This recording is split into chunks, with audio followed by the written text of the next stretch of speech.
Welcome back to the show, and it is our St. Patrick's Day edition. So we have Brian Callahan with us, all right? I'm thinking Irish here. And Brian has a horse who is really lucky to be alive. It's real art, so tell me about his story. Yeah, we consider him to be a pretty lucky horse. Back in August of, actually now it's been 2007. God, time gets away.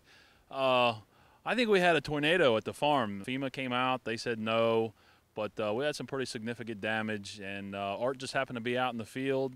His field in particular was not damaged, but you know, he escaped injury. We did have some other horses that were hurt significantly, a couple killed. So yeah, he's pretty lucky. And then a few days after that, he took his lifetime mark. So we think he was still a little scared from the storm. You know, we thought maybe he heard some high wind behind him and he just wanted to get the hell out of there.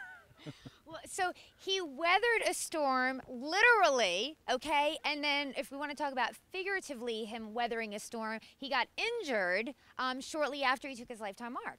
It was during the race of his lifetime mark, you know. So yeah, I think it was on August the 25th we had the storm, and then he raced on August the 28th, new lifetime mark, 150-1, and fractured his knee. So he had a rough week. So you know, we gave him. He had about 8 months off after that. You know, we operated on him, got it cleaned up. Dr. Riddle did some arthroscopic surgery. You know, probably saved his career. You know, it was pretty rough, and he was really sore afterwards. So. Thank you to Dr. Riddle, and if he's the equivalent to a cat, I don't know how many lives he's got, but he's wearing them down. Now, we'll talk about Real Art a little more as far as we know he's really tough, but he's done super, super well for you, even after everything that's happened and all the time off. Yeah.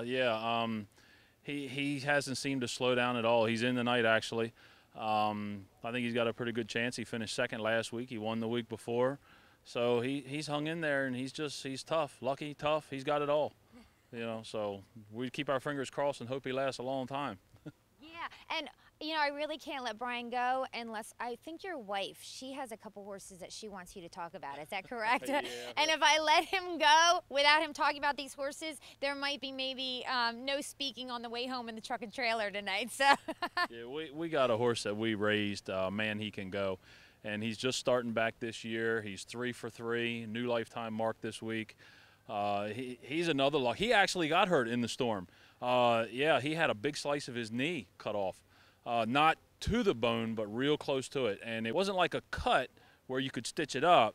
It was completely sliced off, gone. So yeah, he has a little bit of a luck of his own. And but we raised him. He was a good 2-year-old. He was Maryland bred 2-year-old colt of the year. And ever since then, for the next, as a 3, 4, and 5-year-old, he's just battled one thing after another. Throat surgery, the storm, one bad leg. It's just, you know, last year he had 21 starts, and that was the most he's had in the last 3 years. But he's come back good this year. He's 3 for 3, and she's thrilled to death. Which so am I, but not as much as her. Oh, that's great. Well, thank you so much for being on the show, Brian. You're welcome. Happy St. Patrick's Day, and best of luck. Thank you.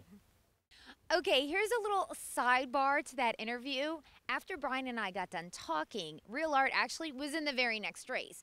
So this just proves the horse has 9, 10, maybe 11 lives.